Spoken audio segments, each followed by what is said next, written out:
Imagine waking up every day with a lighter mind, without that flood of negative thoughts that drain your energy and steal your peace. Imagine being able to face any situation without your own mind sabotaging you, without getting stuck in a cycle of doubts, fears and insecurities. It seems impossible, right? But it's not. Most people believe that negative thoughts are inevitable, that they are part of who they are and that there is nothing they can do to change. But here's the truth. It's not what happens to you that drags you down, but how you interpret it. And if you learn to control this interpretation, you can free yourself from the weight you carry inside. Today we're going to talk about how to eliminate negative thoughts through Stoicism, a philosophy that has proven to be one of the most powerful tools for mastering the mind. And no, this doesn't mean ignoring the bad or pretending that everything is fine. It's about training your mind to see reality as it is, without the filter of fear and constant worry. If you feel like your mind has been your worst enemy, if you want to regain control over what you think and how you feel, stay with me until the end, because once you understand this, you will never see your thoughts the same way again. But before you begin, I want you to do something. Write in the comments. Today I am taking another step towards becoming the best version of myself. Do this with intention, because when you write, your subconscious absorbs the message and programs itself so that your actions today are aligned with this continuous improvement. This small step is more important than it seems and can help you move towards the person you want to become. Let's get started. Number 1. Accept your thoughts instead of fighting them. Accepting your thoughts instead of fighting them is one of the most powerful principles of Stoicism. It is not about ignoring them or repressing them, but about observing them calmly, without identifying with them or allowing ourselves to be dragged along by their current. The human mind is a constant stream of ideas, some disturbing, some comforting, but all fleeting. Pretending that we will only have positive thoughts or that we can eliminate negative ones altogether is a losing battle. The key is not to eradicate them, but to learn to live with them without letting them dominate us. The historians taught that our perception of events is what determines our emotional response. Epictetus said that it is not what happens that affects us, but how we interpret it. If a negative thought arises in our mind and we resist it with force, we only give it more power. It is like trying to calm the water in a lake by beating it with our hands. We only create more turbulence. On the other hand, if we accept it, if we let it be without feeding it with fear or rejection, it will eventually lose its impact and pass like a cloud in the sky. Modern psychology has come to similar conclusions to the historians. Acceptance and commitment therapy is based on the idea that trying to control or eliminate negative thoughts only increases their persistence. Studies have shown that accepting the presence of these thoughts without fighting them reduces anxiety and depression. It's an approach that invites non-judgmental observation, acceptance rather than resistance. When we stop fighting our mind, it finds its own balance. This means that when a negative thought pops up, instead of panicking or trying to push it away, we simply acknowledge it. Here's the thought, we might say to ourselves. We don't need to label it as good or bad, or try to change it. It also doesn't mean that we should resign ourselves to it or give in to it, but simply accept it as a visitor that comes and goes. The important thing is not the thought itself, but what we do with it. For example, if the idea that we're not good enough to achieve something pops into our mind, the historical approach helps us see it as a thought, not an absolute truth. We can notice its presence without getting caught up in it. Instead of arguing internally or trying to convince ourselves otherwise, we can simply say, "It's interesting that my mind produced that thought." And then we move on with our actions, without allowing that idea to define our reality. Negative thoughts lose their power when we stop identifying with them. Marcus Aurelius expressed this clearly. You have power over your mind, not over external events. Realize this and you will find strength. We cannot prevent certain thoughts from arising, but we can decide how to respond to them. Acceptance allows us to remain calm and move forward without getting caught up in a futile struggle against our own mind. Over time, by practicing this attitude, we notice that the thoughts that once seemed overwhelming lose their intensity. We learn to view them from a distance, without getting emotionally involved. Just as a river flows without resistance, our mind learns to let go of what previously disturbed us. We become more serene, more resilient, more free. Accepting thoughts does not mean that we must believe them or act on what they say. It means acknowledging their existence without giving them control over our lives. If we can do this, we will discover that peace of mind does not come from the absence of negative thoughts, but from our ability to live with them without fear. Number 2, use your breathing and posture to change your emotional state. The way you use your body determines how you feel. It is not just your mind that influences your emotional state. Your body has a huge impact on the way you experience the world. The Stoics knew this. They observed your posture, your breathing, and how you approached each situation, first with your body, then with your mind. If you slump, breathe shallowly and raggedly, avoid eye contact, your mind will interpret this as a sign of danger, as if there is something to worry about. But if you stand up straight, breathe calmly and deeply, adopt a firm and open posture, your mind will receive a different message. The message that you are in control, that you are ready to face any situation. Marcus Aurelius talked about standing firm in the face of adversity. Not only in our thoughts, but also in the way we position our bodies, because emotions do not exist separately from physiology. You can test this right now. If you sit hunched over, shrug your shoulders, and breathe quickly and shallowly, you will notice that it is easier to feel anxious. On the other hand, if you raise your head, relax your shoulders, and breathe deeply and in a controlled manner, you will feel an immediate change. It is not magic, it is biology. Science has confirmed what the Stoics already intuited. Studies on breathing show that the way we inhale and exhale directly affects the nervous system. Shallow, accelerated breathing activates the fight or flight response, increasing levels of cortisol, the stress hormone. But deep breathing, with emphasis on inhaling, activates the parasympathetic nervous system. The one that tells your body that it is safe, that there is no threat, that it can think clearly. Posture is also essential. Research has shown that adopting expansive postures, such as the superhero pose with your hands on your hips and your back straight, increases testosterone levels and reduces cortisol. This translates into more confidence and less fear. In other words, simply changing the way you use your body can change the chemistry of your brain and, with it, your emotional state. If, in a moment of anxiety or fear, you find yourself stuck in negative thoughts, don't try to fight them with more thoughts. Instead, change your body. Take a deep breath, keep your back straight, place your feet firmly on the ground and look ahead with confidence. You will notice that your mind responds immediately to this physiological change.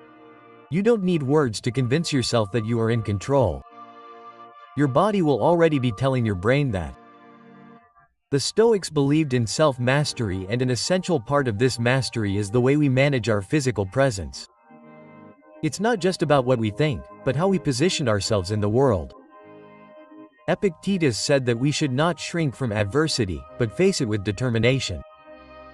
Because if your body is prepared, your mind will follow. This is not something you do once and that's it. It's a discipline. Like everything in Stoicism, it's something that should be practiced every day. In every moment of stress or doubt, you have the opportunity to use your physiology to your advantage.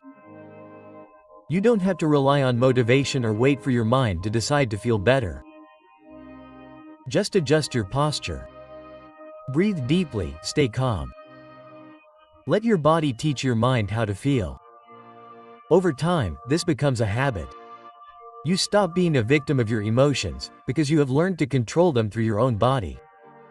Fear diminishes, stress reduces. Confidence grows, and in every challenging situation, in every moment of doubt, you will always have this tool with you. You don't need anything external, just the discipline to use your body consciously. This is how the Stoics faced life, with determination, with control, with a presence that does not bend in the face of uncertainty. And so can you. Number 3, classify negative thoughts. Negative thoughts do not arise randomly. They follow predictable patterns. The mind tends to repeat the same mistakes, to fall into the same logical traps over and over again. If you don't question them, if you don't identify them, they drag you along without you realizing it. But when you start to observe them carefully, you realize that they always follow similar structures. You can classify them, understand them, and most importantly, weaken them. Marco wrote in his Meditations that many of our worries are the result of wrong perceptions. What makes us anxious is not what happens, but rather the interpretation we give to events. The mind fabricates stories, exaggerates problems, sees threats where there are none, and sometimes generalizes. I always fail, I never do anything right. Other times it falls into black and white thinking. If I'm not the best, then I'm a complete failure. These distortions do not reflect reality. But if you accept them without question, they become your truth. Modern psychology has confirmed what historians already knew. Cognitive therapy has identified distorted thought patterns that feed anxiety and depression, overgeneralization, catastrophism, dichotomous thinking, and negative filtering.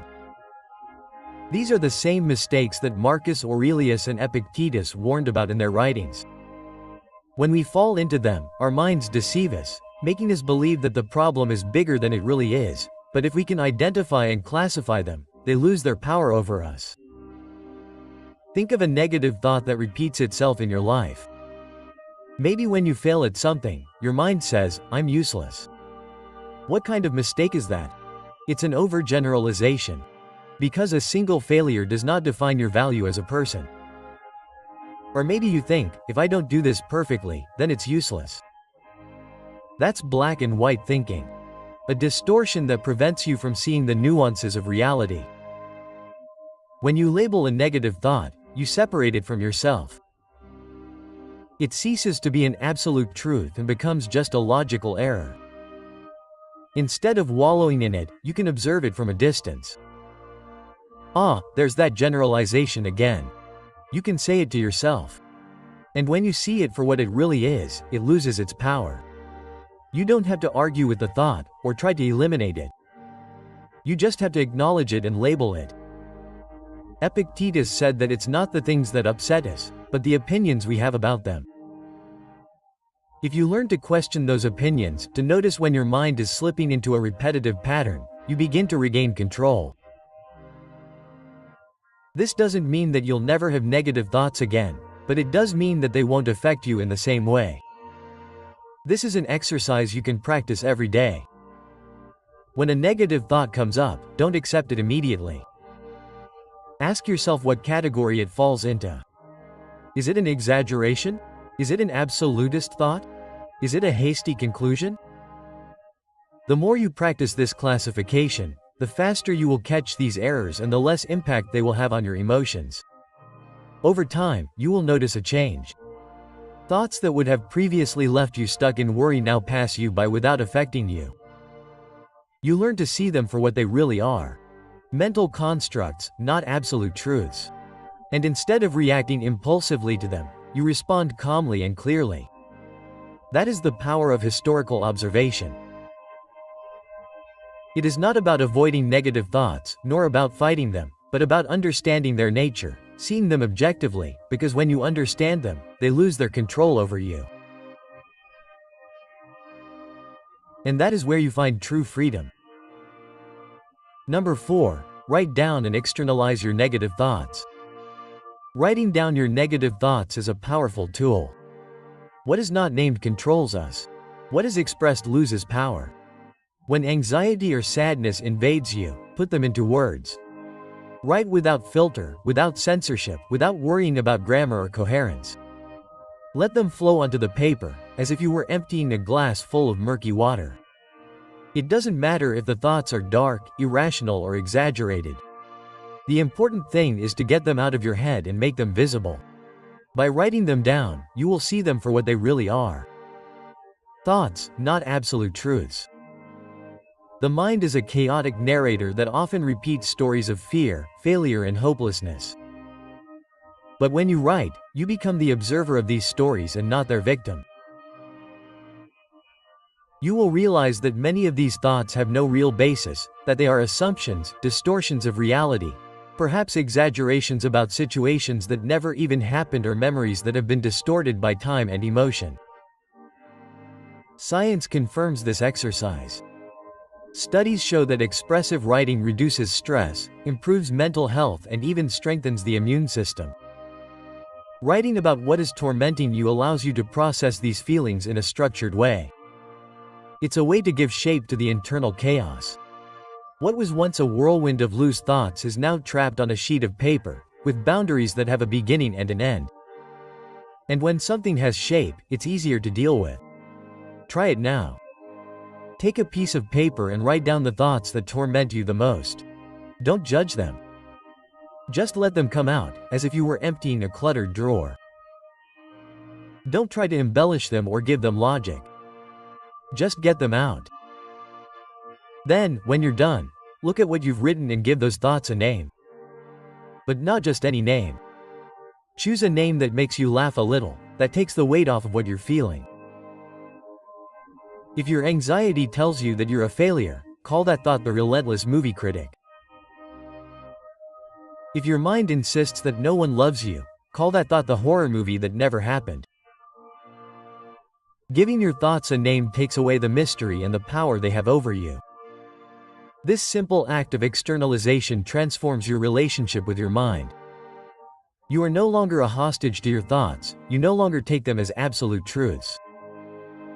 Now, they are just words written on a sheet of paper, stories that you can read and question. And when you realize that you are not your thoughts, but rather the one who observes them, you gain power over them. This is the first step towards mental freedom. In historical practice, writing plays a fundamental role. Marcus Aurelius, the philosopher emperor, wrote in his diary every night, not to share with others, but to organize his mind. His meditations were a dialogue with himself, a way of clarifying his thoughts and maintaining serenity in the midst of chaos. Writing was his way of distancing himself from emotions and seeing them more rationally. Do the same. Don't wait until you are overcome with anxiety to write. Make it a daily habit, like an exercise in mental hygiene. Write down your worries, your fears, your recurring thoughts. And then, as you read them, ask yourself, is this really true? Do I have any evidence for this? Quote, if a friend told me this, I would agree with him. Stoicism teaches us that the mind can be our best ally or our worst enemy. And writing is a way of training it, of teaching it that not everything we think is true. If you make this a habit, you will notice a profound change. Negative thoughts will continue to arise, because this is part of human nature, but they will not affect you in the same way. You will learn to see them, recognize them, and let them pass without them dragging you down with them. You will learn that you are not your thoughts, that your mind can tell you many things, but you have the power to decide which ones to believe and which ones to discard. Anxiety and depression feed on mental chaos. Writing brings order to this chaos. It is an act of power, a reminder that you have more control over your mind than you think. So, don't hesitate. Write, express, name your thoughts, and little by little, you will see how they will lose their control over you. Number 5. Read your thoughts and thank them. When you read your negative thoughts out loud, something curious happens. What once seemed like an invisible monster now has form, sound, words. And at that moment, instead of rejecting it or fighting it, you do something unexpected. You give it thanks. Thank you, mind, for bringing me this concern. Thank you for reminding me of this fear. Not because you agree with what it says, but because you recognize its intention. The mind, by its very nature, tries to protect you. even if it sometimes does so in a disorderly, chaotic, exaggerated way. Thanking the mind for your thoughts is an act of control. Instead of panicking or getting lost in a cycle of negativity, you take the initiative. You are not a slave to your mind, but rather its observer. And when you say thank you, you're taking away the power that these thoughts had over you. You are not reacting with fear, nor with rejection, but with acceptance. Thank you, mind, for trying to help me, but I decide what to do with this information. This is not naive optimism, it is a strategy backed by science. Acceptance and commitment therapy teaches that fighting thoughts only makes them stronger. The more you try to block or ignore a negative thought, the more persistent it becomes. But when you accept it and give it thanks, you disarm it. It stops being a threat and becomes just an idea, a set of words that alone have no real power over you. Try this right now. Read out loud one of the negative thoughts you wrote down. Hear yourself saying it. Then take a deep breath and say, "Thank you for bringing this to my attention." Notice what happens. You may feel resistance at first, because your instinct is to want to erase these thoughts. But if you repeat this exercise a few times, you will notice a change. Instead of feeling trapped in negativity, you will begin to see these thoughts for what they really are, fragments of your mind, not absolute truths. Imagine your mind as a poorly trained assistant. He wants to warn you about all possible dangers, even unreal ones. He wants to remind you of past mistakes, fears about the future, and unsolvable worries. His intention is not bad, but his execution is clumsy. And if every time this assistant brings you a thought you yell at him or reject it, he will continue to insist. On the other hand, if you give him thanks, he teaches you that you don't have to repeat the same thing all the time, that you have already received the message, but it is you who decides how to act. The historians understood this dynamic well. Epictetus said that it is not things that disturb us, but the opinion we have about them. Negative thoughts do not hurt us because they exist. What hurts us is the way we react to them. When we see them as threats, they control us, but when we see them as simple messages from the mind, we can choose to ignore them or respond calmly. This exercise in gratitude also helps you develop courage. Instead of seeing negative thoughts as enemies, you see them as messengers. Instead of fighting them, you welcome them and move on. And little by little, with practice, you realize that these thoughts no longer affect you as they once did. They keep coming, because that's how the mind works, but their impact no longer paralyzes you, they no longer consume you. So the next time your mind brings up a negative thought, stop for a moment, read it out loud, listen to it without judgment, and then simply say, thank you for reminding me of that. And then move on with your day, because you are not your thoughts, you are the one observing them, the one deciding what to do with them. And in that recognition, you find true freedom. Number 6. Neuroplasticity allows you to reprogram your brain. Your brain is not set in stone. You are not a slave to your thoughts, or to your emotions. Neuroplasticity changes everything. It means that your brain adapts, evolves, learns. It doesn't matter how long you've spent stuck in patterns of anxiety, anger, or negativity. It doesn't matter if you've reacted with fear or despair for years. You can train it, you can change the way you think, feel and respond to the world. Imagine that your mind is like a path in the middle of a forest. If you have always walked the same path, it is well marked. This is the path of impulsive reaction, fear, constant worry. But neuroplasticity allows you to open new paths. If you decide to walk a different route, at first it will be difficult. The path is not clear, it is not well marked. But if you keep walking this new path day after day, it will strengthen and over time the old path will begin to disappear. This is how your brain works. Science proves it. Neuroimaging studies show that positive thinking activates the prefrontal cortex, the region of the brain responsible for decision-making and emotional regulation. At the same time, it reduces the activity of the amygdala, which is the region linked to fear and emotional reactivity. In other words, by training your mind, you strengthen the areas that help you stay calm and weaken those that generate anxiety and stress. Historians already knew this before science explained it. Epictetus said that we suffer not from events themselves, but from our interpretation of them. And this interpretation can be shaped. You are not condemned to always react the same way. You can reprogram your response. You can decide how to process what happens to you. You do not control the outside world, but you can train your mind so that it is not an enemy, but rather an ally. There are practical techniques for doing this. Meditation and mindfulness are concrete exercises to strengthen self-control and reduce emotional reactivity. It is not something mystical or complicated. It is simply training your brain to observe your thoughts without being dragged by them. When you practice meditation, you train the muscle of focus. You tend to notice when your mind wants to pull you into worry, but instead of following it, you just observe and let it go. Each time you do this, you strengthen the neural connections that help you stay calm. Another method is the conscious use of language. What you say to yourself creates neural pathways. If you constantly repeat, "I can't handle this," or "This is too much for me," you're reinforcing the path of helplessness. But if you start saying, "I can handle this, I've overcome challenges before, this too shall pass," you're creating a new path in your mind. This isn't self-deception. This mental training doesn't ignore reality. It simply teaches you to choose a way to respond that strengthens you, rather than weakens you. The historians practiced this mental training every day.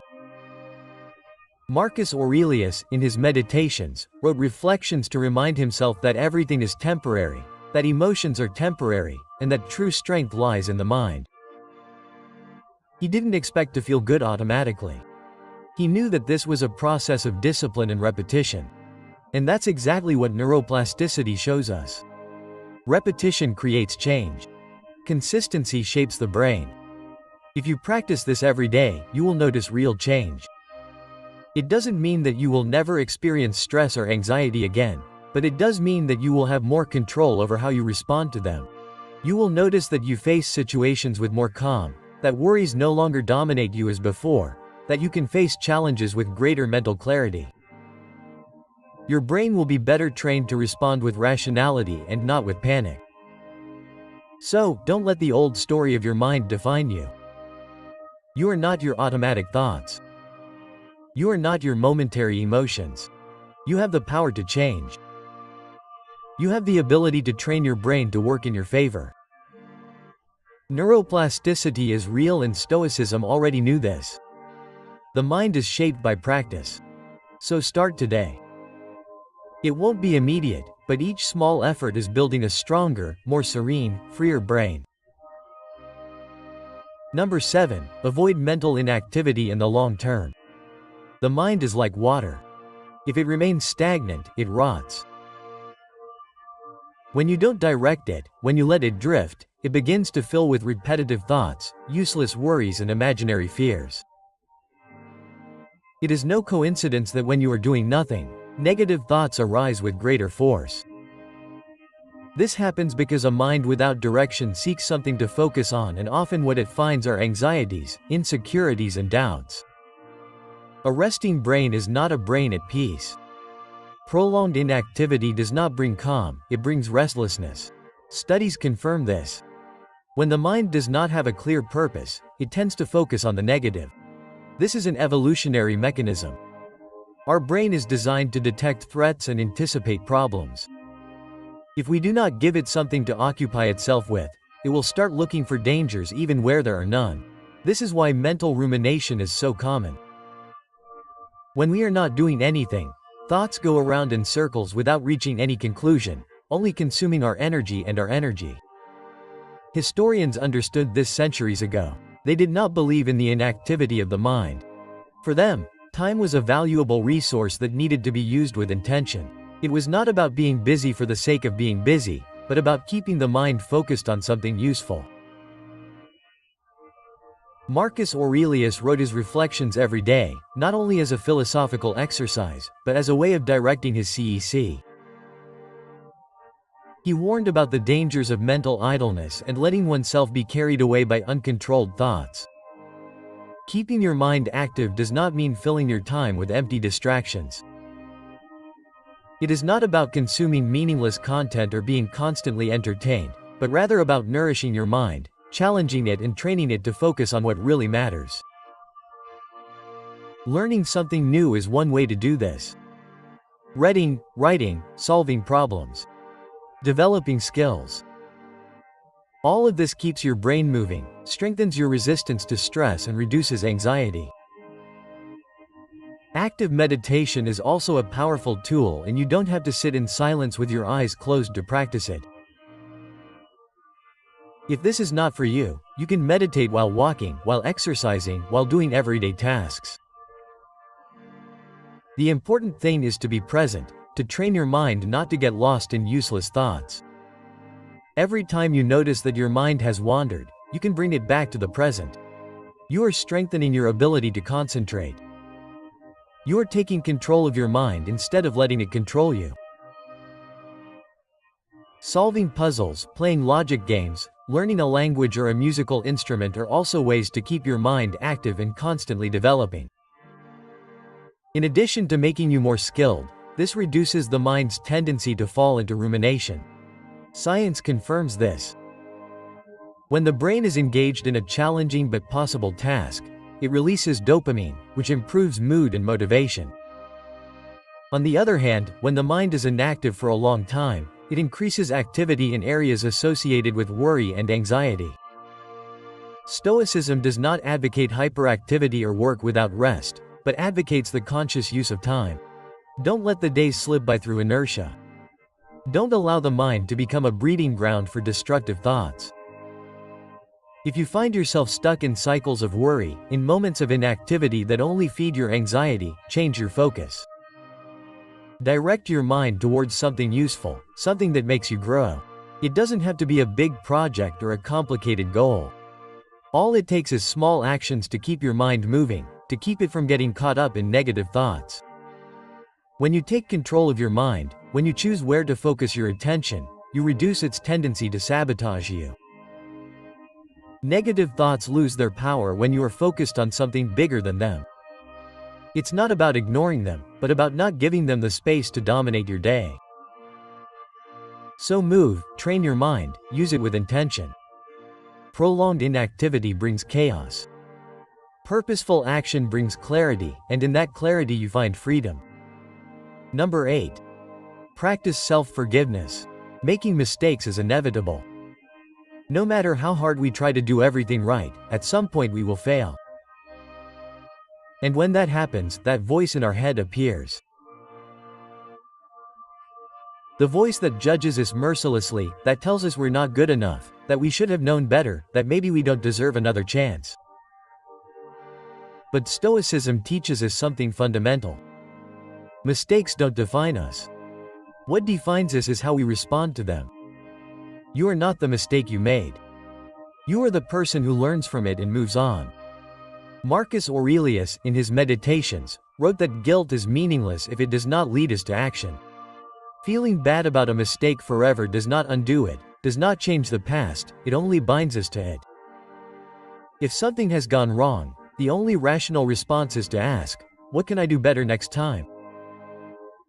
And if there is nothing you can do to change it, then you have to let go of the pain. It is a choice. Epictetus reminds us that it is not the events themselves that affect us, but our interpretation of them. If you see your mistake as an eternal condemnation, you will live trapped in regret. But if you see it as a reminder of your humanity, as a lesson from life, then you will emerge stronger. Self-compassion is not indulgence, it is wisdom. It means treating yourself with the understanding you would treat a friend. Science confirms what historians already knew. Self-compassion and self-forgiveness are associated with better mental health. Studies show that people who practice forgiveness reduce their levels of anxiety, depression, and stress, not because they ignore their mistakes, but because they process them in a healthier way. Instead of beating themselves up with negative thoughts, they turn mistakes into learning opportunities. The brain is malleable. Every time you criticize yourself, you strengthen the neural circuitry for self-loathing, but every time you practice self-compassion, you strengthen the circuitry for resilience.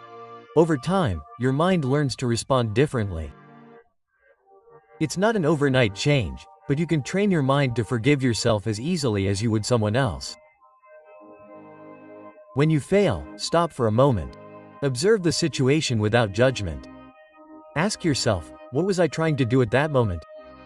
What did I learn from this? Quote. Instead of thinking I was a failure, think of this as a learning opportunity. Write down what happened and what you will do differently next time. Writing helps you process your emotions and see your mistakes more objectively. Imagine a friend comes to you and tells you they made a mistake. What would you say to them? You would probably reassure them. You would tell them that we all fail, that the important thing is to learn.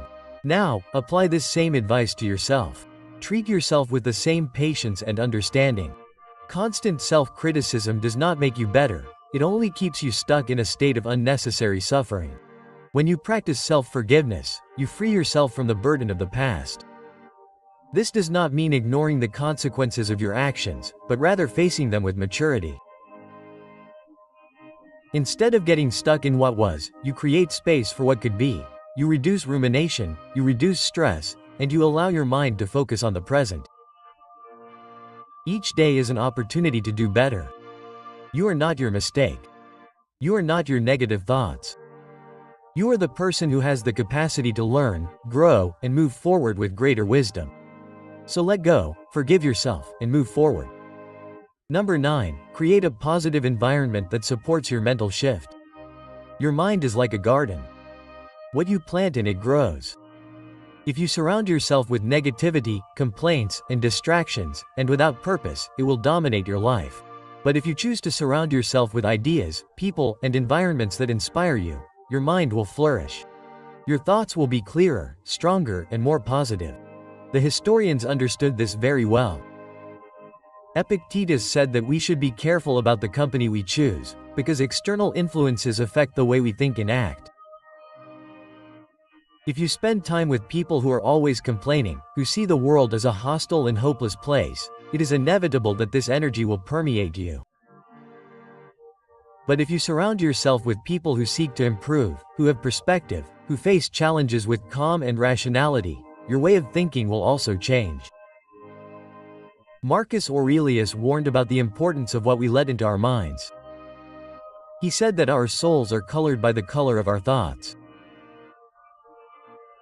This means that everything we consume, the conversations we participate in, the news we read, the books we choose, the music and entertainment we enjoy, all affect our perception of the world, for better or for worse. Modern science confirms what historians already knew. Social psychology has shown that we are deeply influenced by the people we spend the most time with. If your friends and family have a pessimistic mindset and reinforce negative ideas, your brain will start to adopt those thought patterns. But if you surround yourself with people who have a more balanced and constructive view, your mindset will adjust in that direction. Neuroscience studies show that the content we consume affects our brain chemistry. Constant exposure to alarming news, conflict-filled social media, or empty entertainment can increase levels of cortisol, the stress hormone. On the other hand, consuming enriching content, such as mind-expanding books, meaningful conversations, and inspiring art, activates neural circuits associated with creativity, calm, and resilience. If you want to improve your mental state, start by organizing your environment. Observe the people you interact with the most. Do they inspire you or drain you? This doesn't mean cutting ties completely, but rather setting boundaries. Decide how much time and energy you are willing to dedicate to relationships that don't help you grow. At the same time, actively seek out people who reflect the mindset you want to cultivate. The same goes for the information you consume. Ask yourself, does content make me clearer and more motivated, or does it just fill me with mental noise? It's not about avoiding reality or living in a bubble of unrealistic optimism. but rather about being aware of how the information you consume impacts your emotional state. Make small changes. Instead of starting your day with alarming news, read something that inspires you. Instead of letting negativity dominate your conversations, direct the dialogue to more constructive topics. If you spend time on social media, follow accounts that offer insight and perspective, rather than superficial or conflicting content. The environment you create not only influences your mind, but also your emotions. When you reduce your exposure to triggering stimuli and increase your contact with stimuli that promote calm and learning, your emotional well-being improves. You begin to notice fewer negative thoughts and more mental clarity. If you want to change your life, start by changing what you allow into your mind. Surround yourself with people who uplift you. Consume content that empowers you. Create a space where peace and personal growth can flourish. Because in the end, your environment not only reflects who you are, but also who you can become. Number 10. Understand the origin of negative thoughts. Your mind is not a faithful reflection of reality, it is a filter.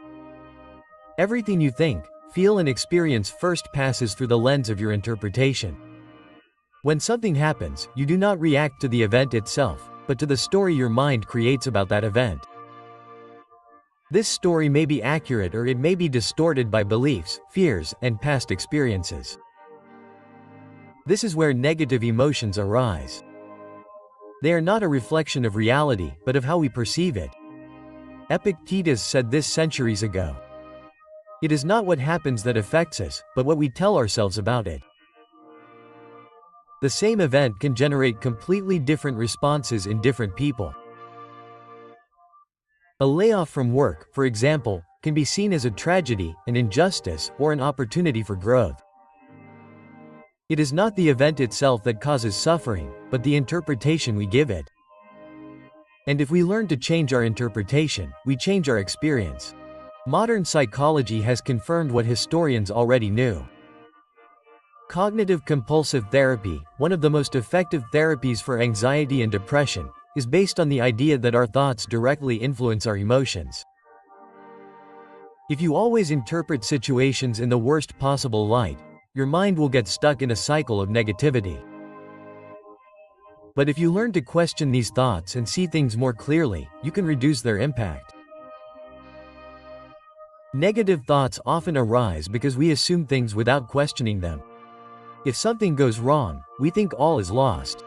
If someone criticizes us, we assume we are incompetent. If we fail at something, we interpret it as proof that we will never succeed. But what happens if we challenge these thoughts? What if you stop and ask yourself, is this really true? Is there another way to look at this situation? Imagine you make a mistake at work. Your mind might immediately say, I'm a failure, I'm definitely going to be fired. But if you apply historical thinking, you stop and analyze. Is this really a failure or just a one-time mistake? I've made mistakes before and learned from them.